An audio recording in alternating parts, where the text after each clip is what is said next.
এই মুহূর্তে আলোচনার কেন্দ্রবিন্দুতে রয়েছে জি বাংলার জনপ্রিয় ধারাবাহিক চিরদিনই তুমি যে আমারের অভিনেতা জিতু কামালের সিদ্ধান্তের উপরে। এই ধারাবাহিকের সঙ্গে জিতু আর যুক্ত থাকবেন কিনা তা নিয়ে এখনো প্রশ্ন উঠেছে। তবে চূড়ান্ত সিদ্ধান্ত সম্পর্কে কিছু জানা যায়নি। সূত্রের খবর, এই ধারাবাহিকের সঙ্গে আর যুক্ত নেই জিতু, এমনটি গুঞ্জন উঠেছে টলিপাড়ায়।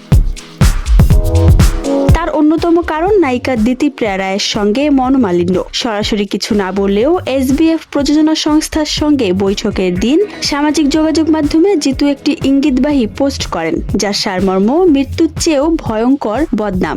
জিতুর এই পোস্টকে ঘিরে দুয়ে দুয়ে চার করছেন অনেকেই। দিতিপ্রিয়া প্রথমে জিতুর বিরুদ্ধে একাধিক অভিযোগ আনেন সামাজিক যোগাযোগ মাধ্যমে। জিতুও তাদের কথোপকথনের চ্যাট প্রকাশ্যে এনে নিজেকে নির্দোষ প্রমাণ করেন। এরপর অবশ্য নিজেরা সব ঝামেলা মিটিয়ে আবার শুটিং শুরু করেন। এরপর কিছু সময়ের ব্যবধানে দিতিপ্রিয়া এবং জিতু দুজনেই অসুস্থ হয়ে হাসপাতালে ভর্তি হন। তখন সামাজিক যোগাযোগ মাধ্যমে একে অপরের সুস্থ হয়ে ওঠার শুভকামনাও করেন তারা। তবে জিতু শুটিং এ ফেরার পর থেকেই নাকি শুরু হয় নতুন ঝামেলা। জিতু জানান, তার নায়িকা জানিয়ে দিয়েছেন তিনি নায়কের সঙ্গে কোনো রোমান্টিক দৃশ্যে কাজ করতে নারাজ, এবং এই কথাকে নাকি সমর্থন করেছেন অনেকেই। এমনকি জিতু চাইলে ধারাবাহিক ছেড়ে বেরিয়ে যেতে পারেন, এমন কথাও নাকি বলা হয়েছে, যার জন্য অত্যন্ত অপমানিত বোধ করেন এই অভিনেতা। তাই শুটিং ছেড়ে দেওয়ার সিদ্ধান্ত নিয়েছেন বলেই জানান তিনি।